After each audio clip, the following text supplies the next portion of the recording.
Hello everyone, before we start today's video, if you could all do me a solid and lightly tap the like button, perhaps share the video about and leave a comment. If you are not subscribed, subscribe as well. It would greatly help this channel. Thank you very much.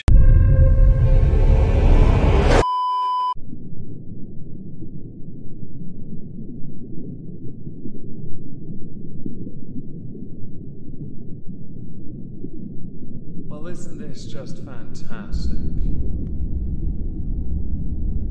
Captain's Log, Subdates 220720.4. We've run out of celebrities to induct into the halls for the time being, so we're going to go back to basics today. The added bonus really is that the newer inmates have already been given the Teabag Bagwell treatment, so they're oddly silent. I can't imagine why. Hello everyone, welcome to the halls of injustice. Today we're going to be revisiting somebody who is no longer in the ISO cubes. My former MP, Charlie Elphicke, the naughty Tory. So we can best go through what it is he did that got him to where he was and then be released. We need to revisit episode 42 of the Halls of Injustice. One of the very first times I made a lengthier video. And the reason why is because he was my MP. He helped me out. It pissed me off that he was, well, a convicted sex offender on 3 separate charges. Received a very short sentence and is now out. Rather interestingly, I didn't know he had been released until I'd spoken to somebody who I know that walks their dog. They were conversing with others as to how feckless he was while he was our MP. I had to point out that actually he wasn't,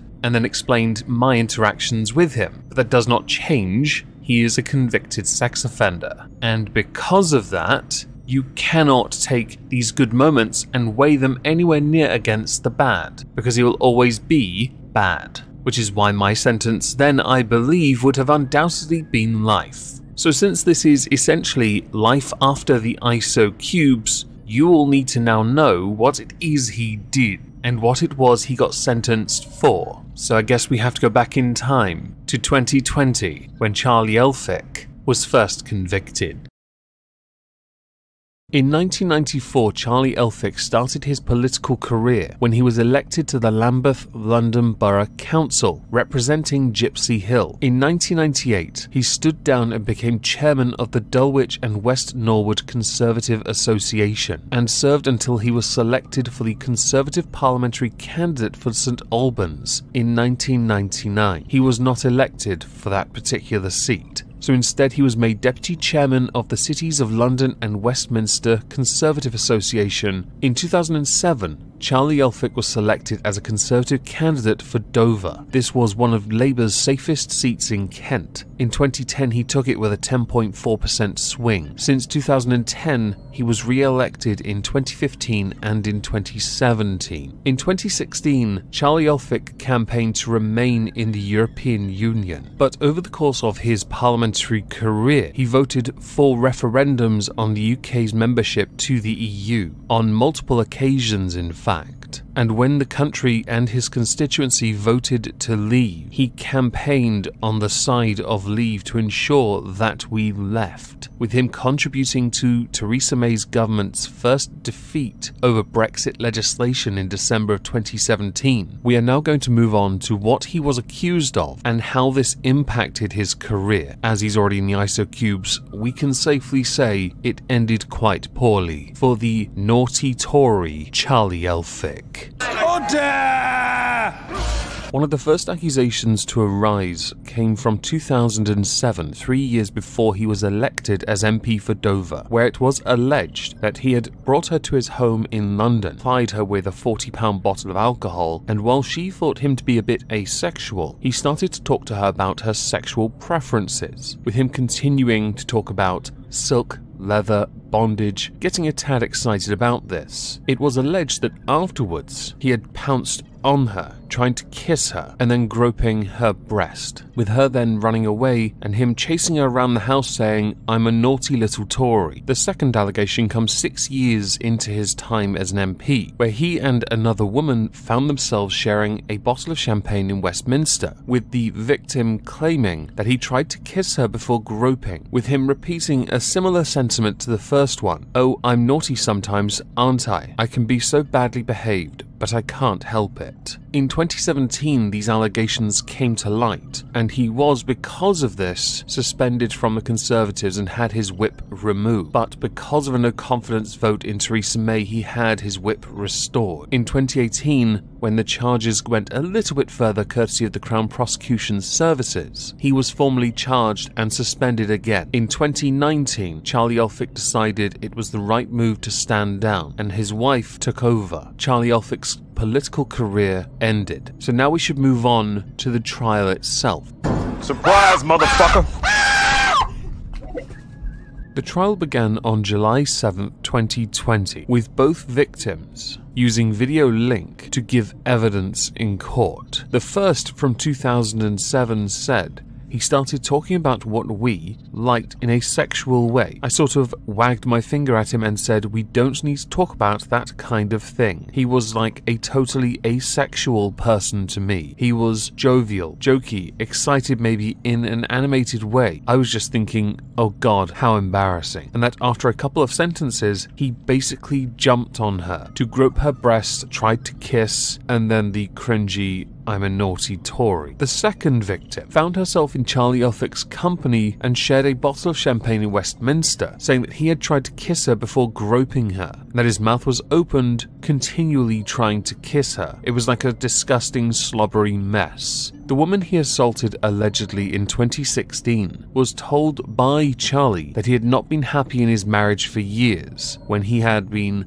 questioned about being married, with him also trying to get her to not speak because he didn't want to risk damaging his marriage, with her saying to him this was not okay, with him saying, why not? She replied, you're married, to which he said he hadn't been for years. Defending Charlie Elphicke, Ian Winter QC read sections of text messages between the client and the woman in the lead up to the first alleged incident, describing them as frisky and flirty, with him also accusing her of errors in her recollections to the police. This is to me all quite important. This could be argued to be victim blaming. When taking the stand, Charlie Elphicke was asked to explain what had happened, and he said the atmosphere was very warm and convivial, and I believed she wanted to take matters further. I leaned over and kissed her. At first she responded positively, then it became clear it was not what she wanted. He then continued saying, I was incredibly apologetic. I believed this was what she wanted. She said she accepted my explanation, my apology, and that I had been under misapprehension. So Charlie Elphicke, via a unanimous vote of the jury, was found guilty of all three charges of sexual assault.